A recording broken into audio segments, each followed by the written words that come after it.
It's just disappointing, honestly.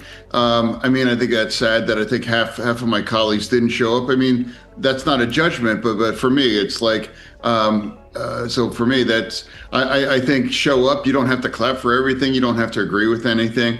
I think we're in a different place right now where it's now people not even going to show up or doing other kinds of alternative things.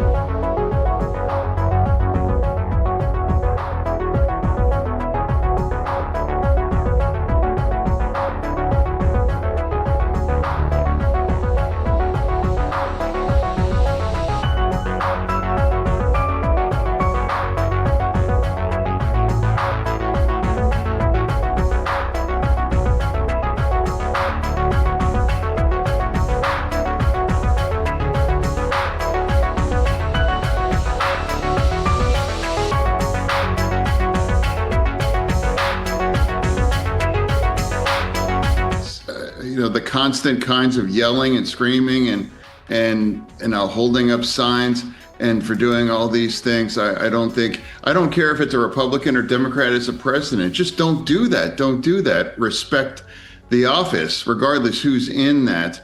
And now for me, it's like now when half the people in my party haven't showed up, and then some of them have chosen to just yell and say and scream during all of it. I just don't think that's what we want.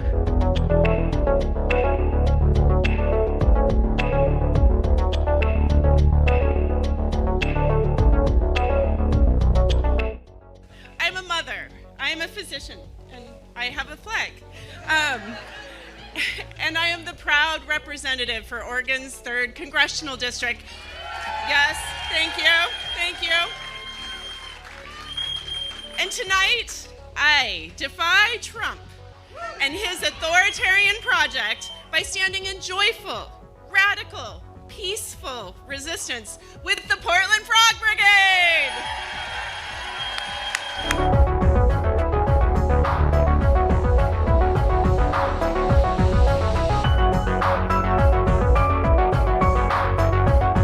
And I don't believe, as a Democrat, I think like dancing frogs really moves the ball for us as a party either.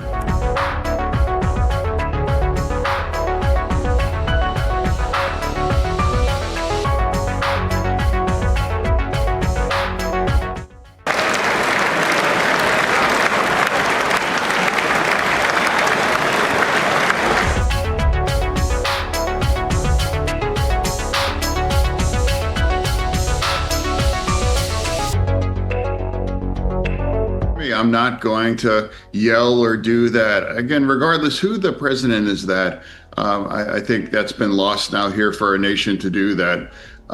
So for me, yes, I shook his hand, of course. Mm-hmm. He walked in, and I'm always going to do that, for sure.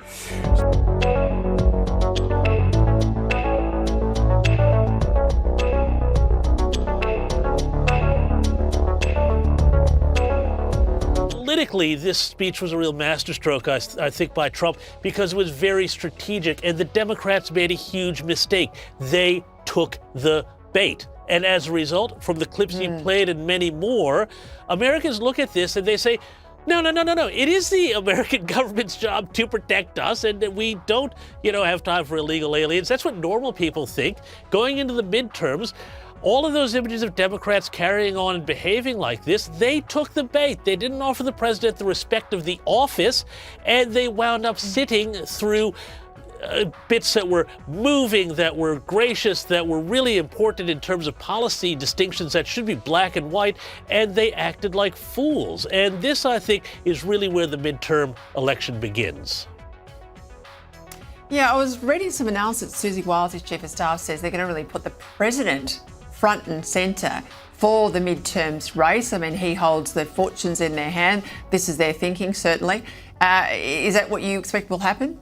Yeah, I think so, because if they just make it a generic Republican race, then what will happen in the midterms is what normally happens in the midterms, which is that the incumbent party winds up going backwards in the polls. The Republicans can't afford to do that.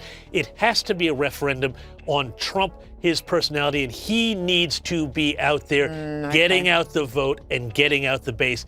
That is the way that they hold on to their slim majority, perhaps even advance it.